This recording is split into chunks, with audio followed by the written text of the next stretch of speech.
I love Hollow Knight. So much so that I made an entire D&D class based on the game. If you haven't seen that video yet, you should absolutely go check it out. It's quite good if I do say so myself, but we aren't talking about that today, because I adapted all 42 charms into D&D 5th edition. Intro noises. I am Rose Knight, and I make nerdy things nerdier with D&D. Today's hyperfixation is brought to you once again by Team Cherry. I have a serious problem, and I'm not getting it fixed. And I just want to say this before we begin, that none of these will require you to use the Hollow Knight class. These are general things that anyone can use for any character. Also, if you want to follow along with the video, you can download all the material you see here absolutely free from my Ko-fi store. Links in the description. But with all that being said, let's begin with the Wayward Compass. In Hollow Knight, this is a one-notch charm that whispers its location to the bearer whenever a map is open, allowing wanderers to pinpoint their current location. The intention of this charm is to help players navigate a limited but complicated map, whereas in D&D, the world map can be a bit more vast and loose, depending on the table. So here's what I came up with. A feat. Thanks to your navigational abilities, you gain the following benefits. You gain a +1 to Wisdom. You roll with advantage when determining your position or the direction toward a known location with survival checks. You gain proficiency with Cartographer's tools and Navigator's tools. And while inside of a structure, you innately know the path back to the entrance you took to enter it. My goal with this feat was to create something that would be handy enough in navigation to be worth taking. Obviously, this isn't going to be useful in every single game, but if you know you're going to be getting lost a lot, then I would recommend taking it. Next up, Gathering Swarm. A swarm that follows the bearer and gathers up loose geo, useful for those who can't bear to leave anything behind, no matter how insignificant. This is a quality of life charm that removes the monotony and dangers of geo collection. And so I made the Gathering Swarm feat. You have a knack for finding treasure and gain the following benefits. You gain a +1 to your intelligence or wisdom. While looting creatures, you no longer need to roll intelligence investigation or wisdom perception checks to find coins. Additionally, you gain advantage on investigation and perception checks while searching creatures or treasure hoards for valuables. This feat is going to be very situational depending on your game. If your DM is anything like me, then they'll allow their players to roll for treasure after every encounter, making this feat super valuable. If you're playing a more realistic game where monsters don't tend to have treasure pouches for organs, then I wouldn't necessarily recommend this over other feats. That being said, DMs still do have the power to grant feats to players at any time, so if you're a DM out there with a treasure-hungry player, reward them with this feat after they accomplish something. It's just a cool thing to do. The Stalwart Shell charm builds resilience. When recovering from damage, the bearer will remain invulnerable longer. Additionally, it reduces hit recoil. In other words, this just protects the player from taking consecutive damage and makes it so you're not pushed back as much. So here's my interpretation of the charm. As the first item of our list, the Stalwart Shell is a rare magical half-plate that requires attunement. This hardy armor shines with a glossy dark blue finish, with horn-like spikes protruding from it. This armor is made from the carapace of a giant rhinoceros beetle. While wearing this armor, you gain advantage against being knocked prone. In addition, when you take any damage other than psychic, the impact on the armor will cause it to harden and will increase your AC by 2 until the start of your next turn. Your AC cannot increase more than once from this effect. Since invincibility frames isn't really a thing in D&D, I decided to give the player a small boost to their AC instead. I know it's not a 1-to-1, but I gotta keep the game balanced. Soul Catcher. Created by the shamans to draw more soul when striking an enemy with a nail. An increase to how often spells can be generated and cast without increasing the amount of spells that can be held overall. A very interesting charm, and as a feat, it will require a prerequisite of level 8, allowing you to cast up to 2 spells per turn so long as one of the spells is no higher than 2nd level, instead of the normal limit of just 1 leveled spell per turn. Shaman Stone. The first charm to cost 3 notches. Said to contain the knowledge of past generations of shamans, it increases the power of spells, dealing more damage to foes. If you take this feat, you can gain a +1 to intelligence, wisdom, or charisma. Additionally, you can add your spellcasting modifier to the damage of spells that are 1st level and higher. A very strong ability early game that scales really well with multi-target or multi-hit spells.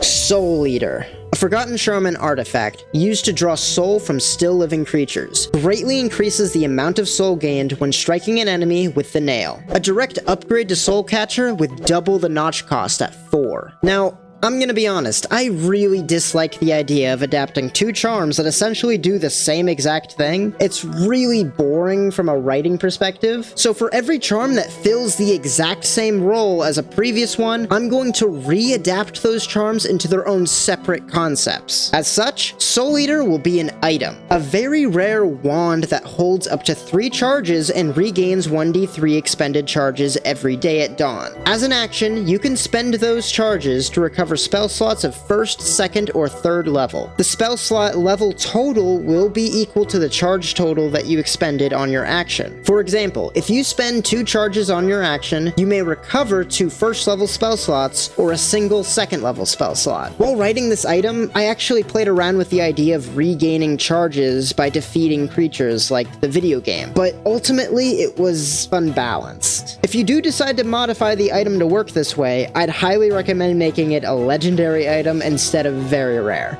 Dashmaster bears the likeness of an eccentric bug only known as the Dashmaster. The bearer will be able to dash more often as well as dash downwards, perfect for those who want to move around as quickly as possible. A fairly simple charm for Hollow Knight, but adapting it for D&D was incredibly difficult. Most of the ideas I had for it already existed as separate feats or items, so here's what I came up with. A pair of rare boots that have 10 charges that are regained at dawn. While wearing these boots, if you are targeted by a melee attack, you can spend a charge to use your reaction to give disadvantage to the attack. If the attack misses, you gain 5 feet of movement that you will immediately spend without triggering attacks of opportunity. If you are unable to move 5 feet, you cannot use this item. For those of you who watched my Hollow Knight class video, you might have noticed that I reused the class feature of the same name. I'm not ashamed of that, it's a cool ability.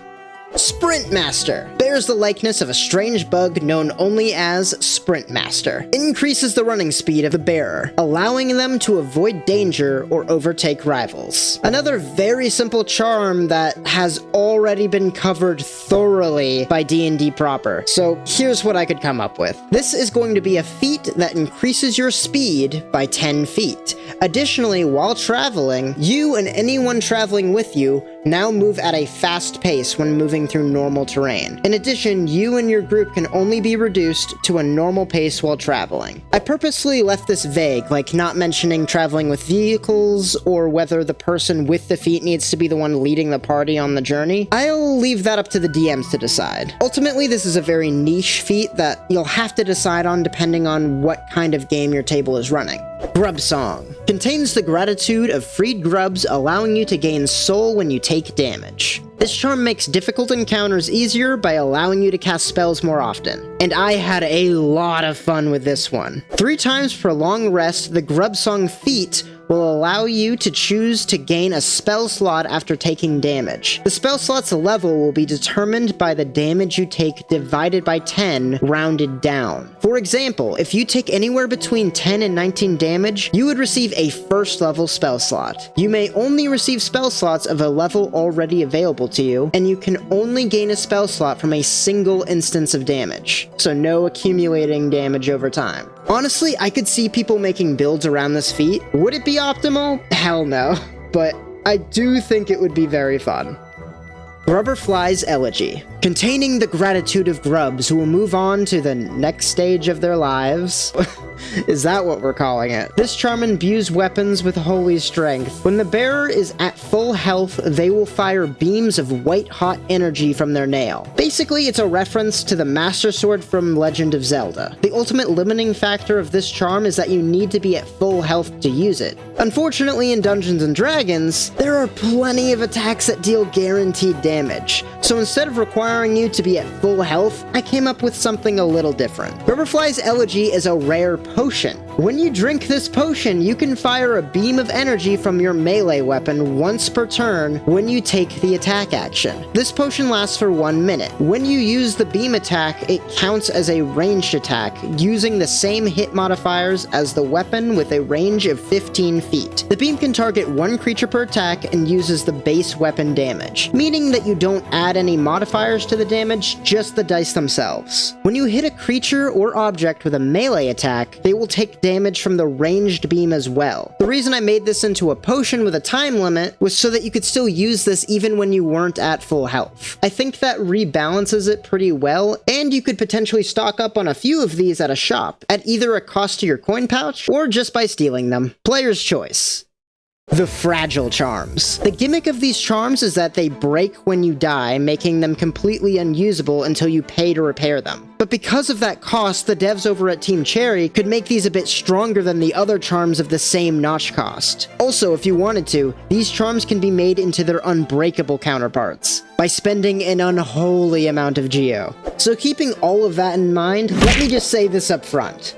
My interpretation of this gimmick required me to make all 3 of the unbreakable charms into feats. And the reason for that is because taking the feat twice will allow you to turn it into its unbreakable variant. Now before I get into the drawbacks of these feats, let me just talk about what they can do for you first. Starting with Fragile Heart, your hit point maximum increases by 5 per level. Fragile Greed allows you to roll an additional 3d6 when rolling for coins while looting. And finally, Fragile Strength gives you a +5 bonus to your damage while using a melee weapon. Additionally, your melee weapon attacks are considered magical for the sake of overcoming resistances and immunities. 3 incredibly powerful feats. But what's the drawback? When you are reduced to 0 hit points, you receive a point of exhaustion. The only way to get around this is if you take the feat twice. So you have 2 choices. Either risk exhaustion, or essentially skip a feat at higher levels. I think that this is a really fair trade-off for these powerful feats, but I do want to hear from you in the comments. Do you think that this is balanced? Should I change it or leave it alone? Up next, Spell Twister. Improving the bearer's ability to cast spells by reducing their soul cost. I decided to make this one into a very rare staff that requires attunement. This copper staff is topped with an opaque crystal sphere that is surrounded by azurite shards. Reflected in the sphere are the desires of the soul sanctum. While wielding this staff, the material cost of spells is reduced by half, rounded up. Side note, are there any spells that need to be rounded when halved? I don't know. Additionally, once per day, when you cast a spell, you can increase the spell's level by 1, so long as the spell's level doesn't go over 9. You can do this without increasing its spell slot cost. An amazing item that only gets better as you level up. I think this would be a really good reward after a boss fight. Steady Body allows one to stay steady and keep attacking. Or in other words, this charm allows the wearer to negate the pushback you get when you hit something with your nail. Personally, I think it's a bit of an underwhelming charm in the game, similar to the compass. You use it when you're first learning the game mechanics, but you really never re-equip the charm after your first playthrough. I decided to make this one into a feat. But unlike the original game, in D&D your attacks don't normally move you, so I had to get a little creative with this one. You learn to hold a sturdy stance in combat, making it harder to move you, gaining the following benefits. You gain a +1 to strength. Additionally, you gain advantage while rolling against effects that would move you against your will, knock you prone, or stun you. Like many of the other charms, it's very situational, but I could see some players making great use out of this in their builds. Next up we have the Heavy Blow charm. Formed from the nails of fallen warriors, this charm increases the force of the bearer's nail, causing enemies to recoil further when hit. Has anyone ever actually used this charm? I'm honestly asking. Not to be mean to it or anything, but this costs 2 charm notches, and it actively knocks enemies further away from you. You know, those things that allow you to gather soul? Now it's way over there. I don't know. Out of sheer disrespect, this is going to be the first and only common item I write out of all 42 charms. This item can be any weapon with a two-handed property. This weapon is much heavier than normal, requiring the wielder to have a strength score of 15 to wield it properly. As a bonus action, you can attempt to shove a creature that is large or smaller after landing a melee weapon attack. You gain advantage on the strength athletics check, and your shoves gain an additional 5 feet of distance when shoving a creature away from you. An ability like this is way more useful in a game like Dungeons & Dragons. Unlike this next charm, which is unarguably the best charm in the entirety of Hollow Knight. Quick Slash. Born from imperfect, discarded nails that have fused together, the nails still long to be wielded, so they allow the bearer to slash much more rapidly with their nail. This charm literally does it all. It is good for every single Hollow Knight build. It increases your damage per second. It increases your soul gain per second. It makes parkour easier, and it does a much better job than Heavy Blow at keeping enemies at bay. And it does all of that at only a cost of 3 charm notches. I had to make this our very first legendary item. This item can be any type of weapon and does require attunement. When you take the attack action with this weapon, you can make 1 additional attack during that action. That's insanely powerful. But don't worry, it gets better. If you spend your action without attacking, you can make 2 melee attacks as a bonus action. Is it simple? Yes. Is it broken? Absolutely. My justification is that the DM needs to be the one to give you this, since it's an item. DMs, please use your best judgment on this one. It can very easily trivialize your encounters, especially if you're going to make it a +1, 2, or 3 weapon, on top of what it can already do. Alright, moving on. Longnail. Increases the range of the bearer's nail, allowing them to strike foes from further away. Yet again, another magical weapon. The third one in a row, I know, but I swear I'm done after this one. This item can be any weapon that does not have the reach property. It's very rare and requires attunement. This weapon looks like liquid silver. It flows from handhold to head as seemingly one smooth, solid piece of metal. Once per round, when you make a melee attack with this weapon, you can give it the reach property, and roll that attack with advantage. I really had to think outside the box in order to make Longnail and Mark of Pride meaningfully different, but oh my god, I am so proud of how this turned out. Speaking of Mark of Pride, freely given by the Mantis tribe to those they respect, this charm greatly increases the range of the bearer's nail, allowing them to strike foes from further away. It is a direct upgrade to the Longnail charm, and instead of an item this time, this one is going to be a feat. After earning the respect of great warriors, you were taught the secret techniques of their people, granting you the following benefits. You gain a +1 to your strength or dexterity. In addition, you gain a +2 to hit with weapons that have the reach property. I am really happy with how this feat turned out, and when I was researching it, I was kind of surprised that something like this didn't already exist. And I'm really happy that Mark of Pride and Longnail still synergize with each other really well. Next we have Fury of the Fallen. Oh, I am super proud of how this one turned out. Okay, so for those of you who don't know this charm, it embodies the fury and heroism that comes upon those who are about to die. When close to death, the bearer's strength will increase. Or in other words, this charm increases your damage when you are at 1 mask, turning a near loss into a clutch victory. And so my interpretation of this feat is as follows. Once per long rest, when reduced to 0 hit points but not killed outright, you can drop to 1 hit point instead. While at 1 hit point, you gain a +10 to your damage rolls, and can roll a critical hit on an attack with a 19 or higher. I love the way this turned out. I think I did a great job matching the intention behind the original, while also making it just a really good feat that can improve most builds. And that's not even mentioning that everything in this feat has precedent in D&D already, and I just love it when I'm able to do something like that. I could talk about this one forever, but I'll leave it here for now. It's so good! Okay. Okay, let's talk about Thorns of Agony. This charm senses the pain of its bearer and lashes out at the world around them. When taking damage, you sprout thorny vines that damage nearby foes. This charm is going to be my very first spell of the list, and it will act very similarly to Hellish Rebuke, which, just as a side note, is such a cool spell to be able to get immediate revenge on someone for attacking you. I really wish more spells did stuff like that, which I guess now we have one more.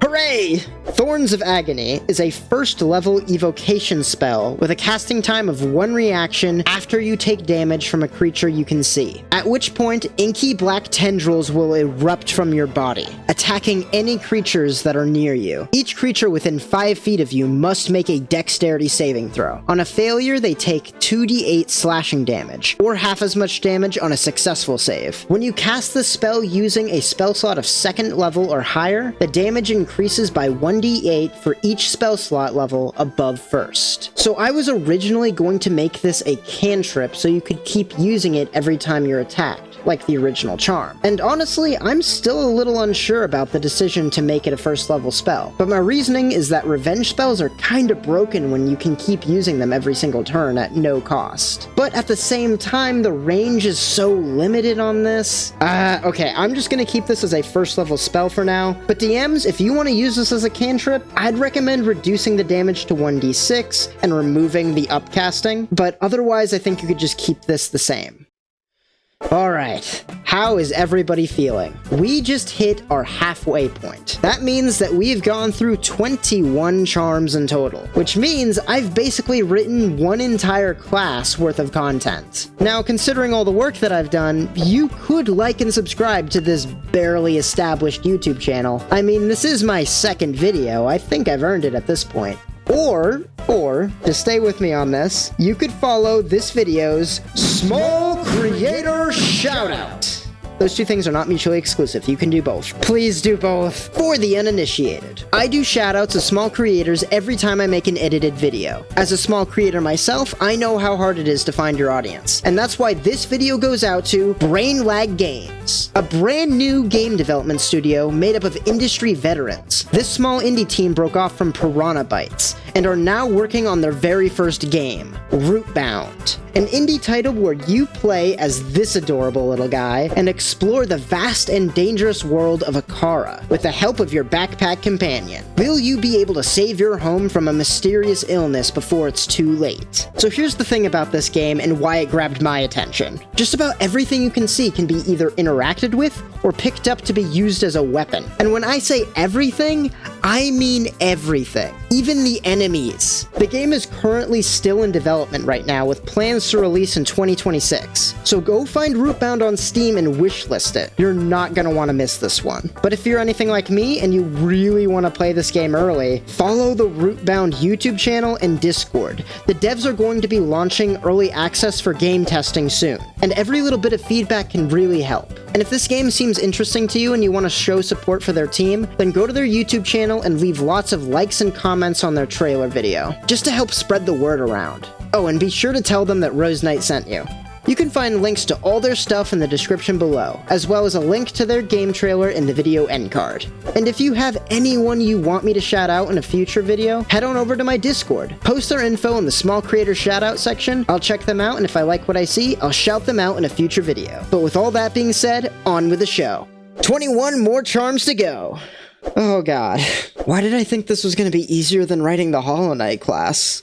Next up, Boulder Shell, a charm that protects its bearer with a hard shell while focusing. This shell is not indestructible and will shatter if it absorbs too much damage. And I'm gonna be honest, I had a very hard time writing this one. And by that I mean I couldn't nail down exactly what I wanted this to be. A potion, a set of armor, a feat. This one just took me a long time, but I think you're going to like what I came up with. Boulder Shell is a 2nd level abjuration spell with a casting time of 1 action and a duration of 1 round. A creature you touch gains a +3 to their AC, and when they are subjected to an effect that allows them to make a saving throw to take only half damage, they instead take no damage if they succeed on the saving throw, and only half damage if they fail. And all this lasts until the start of the caster's next turn. If the affected creature does not take any damage before the start of the caster's next turn, they will heal 2d8 hit points. The healing increases by 1d8 for each slot level above second.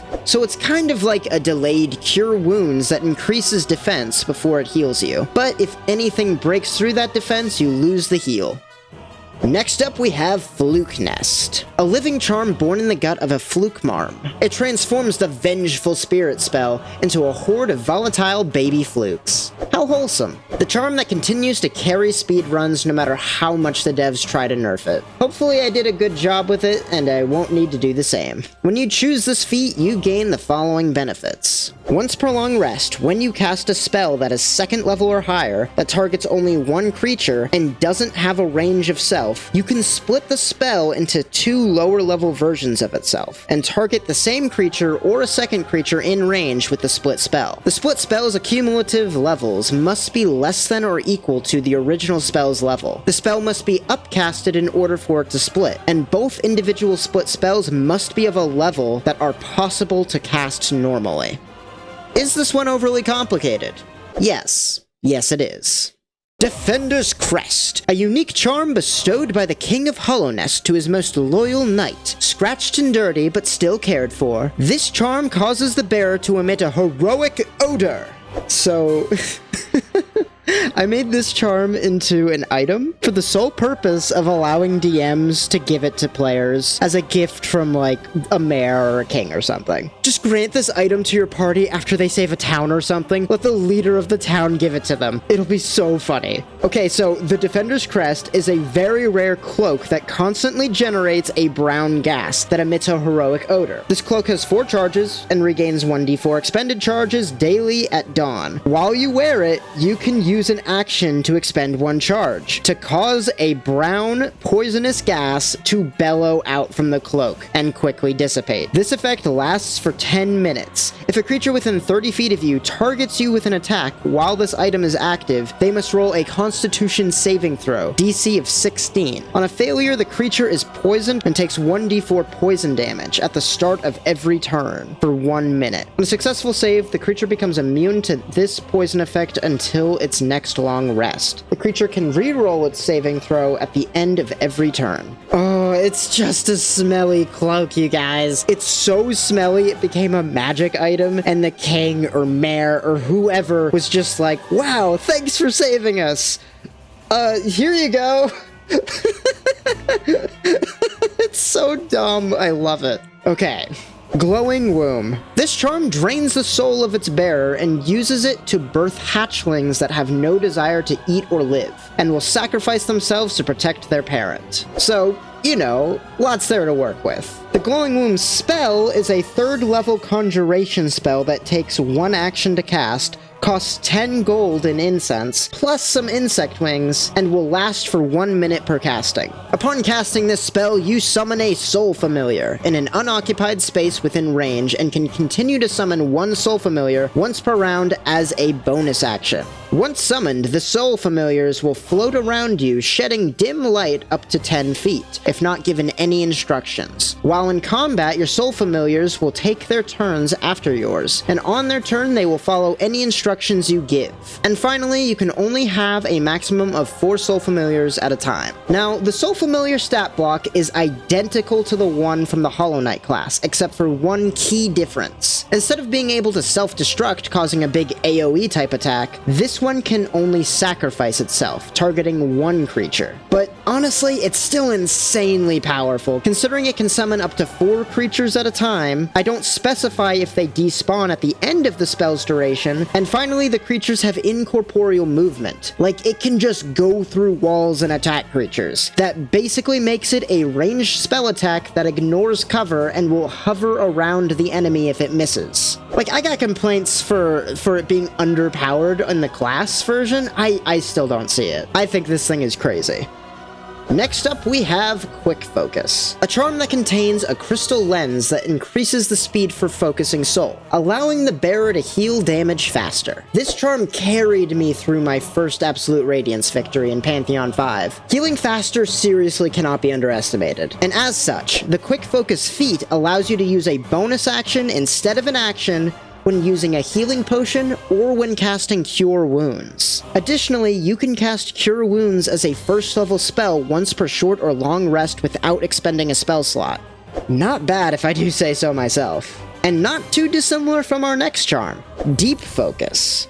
Naturally formed within a crystal over a long period of time, this charm draws in soul from the surrounding air and allows the bearer to focus soul at a slower rate, but the healing effect is doubled. My version of this charm is a rare amulet that has 1d10 charges. As a reaction, while wearing this item, when a creature you can see within 30 feet of you is being healed, you can expend a charge to double the healing they would receive. Healing effects that continue to heal for more than one round can only be doubled for one instance of healing per charge expended. I really like creating limited resource items like this. It gives a lot more weight to player choices. Just remember, players, items are only useful when you use them, and hoarding them is the same as not having them. Speaking of limited use items, let's talk about the Lifeblood Heart Charm, containing a living core that seeps precious lifeblood. When resting, the bearer will gain a coating of lifeblood that protects them from a modest amount of damage. The Lifeblood Heart Potion is uncommon in rarity, and when you drink it, you gain 2d4 plus 4 temporary hit points. For the next 24 hours, you will regain your temporary hit points every time you take a short or long rest. The potion is a vibrant blue luminescent liquid, with tiny creatures called life seeds swimming inside. Now, the direct improvement to the Lifeblood Heart is the Lifeblood Core Charm. But instead of 2 extra masks, it gives you 4 at the cost of only 1 extra charm notch. Now, in order to differentiate the 2 charms, I'm going to make this one into a feat instead of a more rare and improved potion. When you take this feat, you know that tiny creatures known as life seeds have taken a liking to you, granting you these benefits. You gain a +1 to your constitution. Additionally, you gain temporary hit points equal to your level every time you take a short or long rest. I think this feat would be a great choice if you're trying to add a little more survivability to your builds. Has this ever happened to you? Well, not anymore. Introducing Yoni's Blessing. Blessed by Joni, the kind heretic, this charm transfigures vital fluids into blue lifeblood. The bearer will have a healthier shell and can take more damage. Every time you rest at a bench, it regenerates instantly, just like new. And all you have to do is lose the ability to heal yourself through focusing soul. This abjuration spell can be all yours for the low cost of a 5th level spell slot, a casting time of 1 hour, and a monetary cost of gemstone dust worth at least 2,000 gold pieces. And in return, you can grant one creature you touch all of the benefits of this spell for the duration of a whole week. Now, what are these benefits, I hear you asking? Well, for the next week, the creature of your choice will gain 10d10 temporary hit points, and until the duration is up, they will regain all regular and temporary hit points every time they take a short or long rest, absolutely free. But that's not all. If you cast Yoni's Blessing right now, the target of your spell will gain the ability to stack temporary hit points up to their hit point maximum absolutely free. Wow, that's a 9th level value, all for a 5th level spell slot. The target of this spell will lose the ability to heal from all sources other than short or long rests. Additionally, if the target is reduced to 0 hit points, the effect of the spell will end early. Ask your cleric if Yoni's Blessing is right for you. You know, I never really noticed just how many focus-related charms there were until I sat down and started adapting them. Like, this is a lot. And we're not even done. Hiveblood, a golden nugget of the hive's precious hardened nectar. This charm heals the bearer's wounds over time, allowing them to regain health without focusing soul. As a D&D item, this legendary ring requires attunement. While wearing this ring, at the start of each turn, you will regain 10 hit points that were lost since the end of your last turn. You cannot regain hit points that were lost before the end of your last turn using this item. And this item will no longer heal you when you are reduced to 0 hit points. As an example of how this ring works, if you have 100 hit points and take 15 damage, reducing you to 85 hit points in 1 round, then at the start of your next turn, you will heal 10 back up to 95 hit points. If in the next round of combat you take 5 points of damage, reducing you to 90 hit points, then at the start of your next turn, you will only heal 5, setting you back up to 95 hit points total. Okay, I think that this could make for a really cool campaign item. Like, think of an NPC that needs this item to live because they're sick or they're cursed, and the players need to either retrieve it or stop a bad guy from stealing it. Overall, a very powerful item with high story potential. Spore Shroom. Composed of living fungal matter, this charm scatters spores when exposed to soul. When focusing soul, this charm emits a spore cloud that slowly damages enemies. Also, outside of the charm's description, you can use this charm to speak with this guy. Now, at this point in the writing process, I was getting very tired of writing charms all about healing, so instead of sticking with that pattern, I decided to interpret focus as a synonym for concentration. And here's what I came up with. My Spore Shroom is a very rare staff that requires attunement. While you have this staff, you can cast Speak with Plants on fungi without using a spell slot. When you cast a spell that requires concentration, you release a cloud of spores. Any creature of your choice in a 10-foot sphere centered on you must roll a Constitution saving throw against your spell save DC. On a failure, they take 2d4 poison damage, and on a successful save, they take no damage. When you drop concentration, the cloud of spores is released again. I think that this is a very interesting item that I really enjoyed writing, while also having a bunch of cool, fun abilities that don't feel overpowered. And also, I don't usually write things for specific classes, but I could easily see a spore druid having a field day with this. Up next, Sharp Shadow, containing a forbidden spell that transforms shadows into deadly weapons. When using Sharp Shadow, the bearer's body will sharpen and damage enemies. This conjuration cantrip can be cast as an action, causing you to be briefly shrouded in shadow. You teleport up to 10 feet to an unoccupied space you can see. If there are any creatures between where you teleported from and where you teleported to, they must make a dexterity saving throw. On a failure, they take 1d6 slashing damage. This spell's damage increases by 1d6 when you reach 5th, 11th, and 17th level. Pretty simple and works relatively the same as its Hollow Knight counterpart. Moving on to Shape of Un. Revealing the form of Un within the bearer. While focusing soul, the bearer can move freely to avoid enemies with this charm. So basically, this charm allows you to avoid attacks even while healing. So, to keep in the spirit of the charm, I decided to adapt this into a pair of boots that have a magical effect after you've been healed. These rare boots require attunement. While you wear these boots, when you are healed, your movement speed increases by 10 feet, and you no longer take attacks of opportunity until the start of your next turn. I think I did a good job of adapting the charm from Hollow Knight, but to be honest, I think that this item is kind of boring for D&D. I honestly just couldn't think of anything better. Go ahead and leave your ideas in the comments so I can be completely outshined by this amazing community. And while you're doing that, let's talk about Nailmaster's Glory. Containing the passion, skill, and regrets of a nailmaster. This charm increases the bearer's mastery of nail arts, allowing them to focus their power faster and unleash arts sooner. For Dungeons & Dragons, I decided this should be a feat with an extremely unique prerequisite. That being that you need the extra attack class feature ability you get from martial classes. After training with a great master, you've learned to put more power into a single blow rather than taking multiple attacks at once. You gain the following benefits when you choose to spend your attack action on one attack. You gain a +1 to hit and to damage. When you hit a creature with a melee weapon attack, it will count as a critical hit. And finally, you can roll 1 additional weapon damage dice when you determine the extra damage for a critical. This was a really weird one to write, because there's basically no precedence for an ability like this. I really like the way it turned out, but please let me know what you think. We're in uncharted territory, I'm a little nervous about it.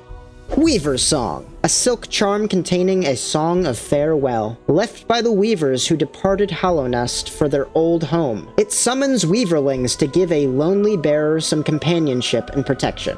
Not gonna lie, as a charm, this basically just fills the same purpose as the Find Familiar spell in D&D, and it's really tough to break away from that. So I figured, if you can't think of something unique, make the pre-existing stuff better. So here's the Weaversong feat. You have spent some time communicating communing with the spirits of celestial, fey, or fiendish origins. You have earned the spirit's favor and are granted the following benefits. You gain the Find Familiar ritual spell if you do not already have it. Additionally, you can expend double the component cost when casting Find Familiar in order to summon 2 familiars instead of 1. So it's not spider specific anymore, but I think it still matches the intention behind the original charm.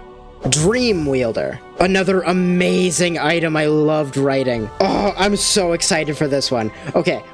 A transient charm created by those who wield the dream nail and collect essence. This charm allows the bearer to charge the dream nail faster and collect more soul when striking foes. Kind of niche, but still a useful charm. Now, what did I do with this one? The D&D Dream Nail is a legendary short sword that requires attunement. A sword with a translucent blade that harmlessly passes through creatures and objects. When you use the sword to strike a creature, you are able to read its surface thoughts. Additionally, the creature must roll an intelligence saving throw against your spell save DC. On a failure, you can choose one spell that you know the creature has prepared. The spell you choose is added to your prepared spell list until your next long rest. If you are a wizard and the spell you chose is in the wizard spell list, you can write it into your spell book for half the normal cost. When determining if you hit with this sword, use your intelligence, wisdom, or charisma modifier. If you use your spellcasting modifier to determine if you hit, add your proficiency bonus to the roll. The spells you obtain must be of a level for which you have spell slots. Once you strike a creature and add a spell to your prepared spell list, you cannot obtain any more spells using this item until your next long rest. Oh, that's such a cool item. I love it so much. It's so cool. And I just want people to lovingly break the game with it. Ah, it's so good. It's so good. Moving on. Dream Shield. But Dream Wielder. Okay, Dream Shield. A defensive charm once wielded by a tribe that could shape dreams. It conjures a shield that follows the bearer and attempts to protect them. I don't think I've ever used this charm, so I genuinely don't know if it's any good or not. I'm writing this script before recording the footage you're seeing now. Hey, future Rose Knight, how's the charm? Cool. Well, anyways, this rare ring that requires attunement has 3 charges and regains 1d3 charges daily at dawn. As a bonus action, you can expend 1 charge to summon a spectral shield that will float around you and defend you from attacks for 1 minute. While active, this shield grants a +2 to AC and dexterity saving throws. When you are targeted by an attack, whether the attack hits you or not, the spectral shield will disappear afterward and reappear at the start of your next turn. The shield will continue to reappear until your minute is up, and once the minute is up, the shield will vanish. So in other words, this ring temporarily grants partial cover to 1 attack per round. Pretty simple, but still, I think this is a great item, especially for melee builds that don't normally get cover. Okay, now for the charm I'm sure everybody has been waiting for. Grimmchild, the symbol of a complete ritual. This charm contains a living scarlet flame, and thus summons a flying companion that fights for its bearer. This charm adaptation is not a feat. It's not an item, and it's not a spell. No. This charm can only be adapted as one thing. A creature. The only true creature I wrote out of 42 charms. A Grimmchild is an avatar of a dead or dying god, the last remaining embers of divine power. While everyone else in the world has forgotten the name of the deity, it is the goal of the Grimmchild to one day facilitate that god's return. To that end, the Grimmchild will instinctively seek out powerful allies, biding its time and waiting for the perfect moment to ascend from the ashes. Innate understanding. The Grimmchild can see creatures for what they really are, and is exceptional at reading their intentions. If you are lucky enough to earn the trust of a Grimmchild, then it will likely be a friendship that will last your lifetime. Conversely, if you intend to do harm to a Grimmchild or their allies, you will be hard-pressed to conceal your intentions, and will likely be attacked on sight. Even for the smallest offense, the Grimmchild is not likely to forgive your malice anytime soon.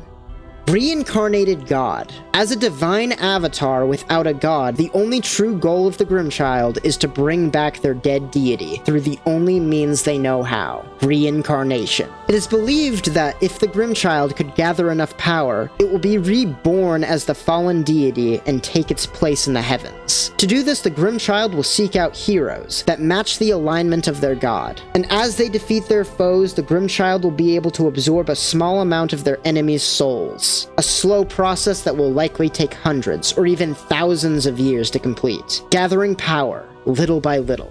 The Grimmchild is a tiny, unaligned celestial, with an armor class of 11, 3d4 plus 6 hit points, a fly speed of 40 feet, and a crawling speed of 5. This creature has a strength of 5, dexterity of 12, constitution of 14, intelligence of 10, wisdom of 19, and charisma of 12. It has proficiency in insight, and a damage resistance to fire. It can see in the dark up to 60 feet, and it can understand both common and celestial without being able to speak it. And DMs, if you decide to throw this at your adventure, it has a challenge rating of 1/4, granting 50 experience upon defeat. Innate spellcasting. With a casting modifier of wisdom, its spell save DC is 13. The Grimmchild can innately cast Control Flames, Firebolt, and Produce Flames, the 3 fire-based cantrips for lore and Hollow Knight accuracy. But it can also innately cast Detect Evil and Good. The reason I gave this to the Grimmchild is because in Hollow Knight, it can innately tell when creatures are hostile to you, even when they aren't actively attacking you. Like the Banker, for example, who is seemingly doing you a service, but secretly plans on robbing you once you give them enough money. I know Detect Good and Evil only allows you to detect fiends, fae, and undead, but I think it still matches the intention of the original pretty well. Also, that's why the Grimmchild has a +6 in insight. I'm very proud of this one, and I can't wait to see everyone else's take on this in the comments. But now it's time for the other side of the coin. Should you choose to banish the Grimmchild, you would get this charm instead, the Carefree Melody, a token commemorating the start of a friendship. This charm contains a song of protection that may defend the bearer from damage. Damage immunity is undoubtedly broken, even in random and temporary circumstances. I really had to rein this one back quite a bit, and I'm sure there's going to be a ton of people that are going to be unhappy with what I did with this one. This legendary wondrous item requires attunement. While you have this item, you can use your reaction to potentially negate an instance of damage. When using Carefree Melody, roll a d20. Depending on your roll, you will gain immunity to one of the damage types listed below, for the instance of damage that you used it on. Like the original, you probably won't proc this very often, and like the original, it essentially has infinite uses. Although I did nerf it in 2 major ways. The first being that it's tied to your reaction, which means you can only use it once per round. And the second nerf is that any attack that does more than one type of damage will only be partially negated. Even if those types of attacks are rare, this is a good way to counter this item. I still think that this is very broken, having a 5% chance to just outright negate damage once per round, which is why it's legendary. That's also why I made it an item, leaving it entirely in the DM's hands to place it in their games at a specific time and place.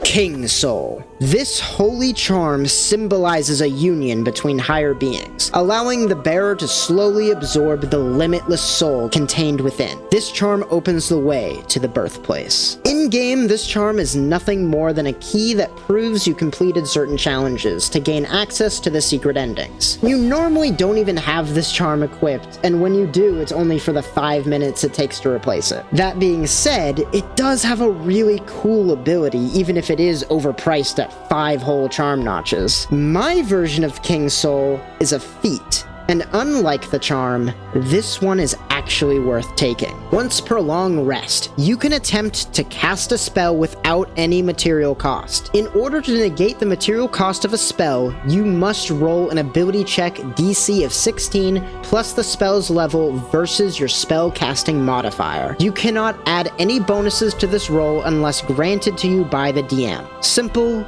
elegant, and useful. If you use this feat in the early game, you could cast a free first level spell with a DC of 17. Assuming you have a spellcasting modifier of +2, you'd still need at least a 15 to match it, so that would only leave you with a 25% chance of negating your spell's material cost. Meanwhile, at the end game, if you cast a 9th level spell, that leaves you with a DC of 25. And hopefully at this point, a +5 to your casting modifier, leaving a small 5% chance of success, and a 0% chance of success if you didn't commit to your spellcasting ability. I believe that this feat should be difficult to use, but never impossible for a dedicated caster. Again, simple, elegant, and useful. I'm so proud of how this turned out, and I'm absolutely certain that the gamblers out there will hate this feat for games to come. And finally, we have our last charm, Void Heart, an emptiness that was hidden within. Now unconstrained, this charm unifies the void under the bearer's will. This charm is a part of its bearer and cannot be unequipped. If kingsoul was the key, then Void Heart is the door, and once you open it, it can never be closed again. Although I didn't specifically write this part of the lore in, DMs feel free to give this item a curse, making it impossible to remove, because I wrote it as follows. The Void Heart is a very rare, wondrous item that requires attunement. While wearing this item, undead with an intelligence of 6 or lower will not become hostile to you or your allies within 10 feet of you unless you attack them, or they are compelled to be hostile by magical means. Additionally, undead that normally have immunity to the charm condition can now be charmed by you and have disadvantage on wisdom and charisma saving throws against you. I'm really happy with how this turned out. Not just Void Heart, even though I do think that it's really good, but the whole project in general. I'm just so sorry that it took so long for it to come out. From D&D rules writing to page design, script writing and voiceover recording all the footage that I needed for the video, and finally editing it all together. Each step taking multiple drafts and retakes, these projects take a lot of work to complete, and I absolutely love making them. But it would go a long way if you could support me on Kofi. Right now, I'm balancing YouTube with my full-time job, but there is nothing else in the world I want more than to be able to make this sort of stuff full-time. And I really cannot do that without you. If you become a member, you can get early access to all my D&D content, and vote on what I work on next. Right now, I have a poll up on Kofi, helping me to decide whether I should design a sci-fi Helldivers monster stat block to invade your D&D worlds with. Or if you just can't get enough Hollow Knight, I could also write the Hunter's Journal, essentially a monster manual comprised of some of my favorite bosses and enemies from the original game. Be sure to become a member so you can vote on what I make next, and get early access to the projects I'm working on. If you don't have the means to support me, then that's fine. You can still help me out a lot by sharing this video with your gaming table. This is only the second video on this channel, so I have a long ways to grow. Also, if you just love the sound of my voice and you want to see more non-D&D related stuff from me, you can catch me on my gaming channel, simply called Rose Knight. That's actually my original channel that I started 3 years ago, even though this channel completely eclipsed it in just one video. Thanks again for that, by the way. I'm super grateful. And finally, you can also check me out on Twitch. Right now, I am playing through the newly released Silksong, getting all the research I can for the upcoming Silksong class. Don't expect that anytime soon. I do still need to play through the game and figure out what I'm gonna do with it, but if you do want to see me do that research, you can check me out on Twitch, Rose Knight on Twitch, and I will see you there every Sunday at 4 p.m. Central Time. I have a lot of projects in mind, but until next time, outro noises.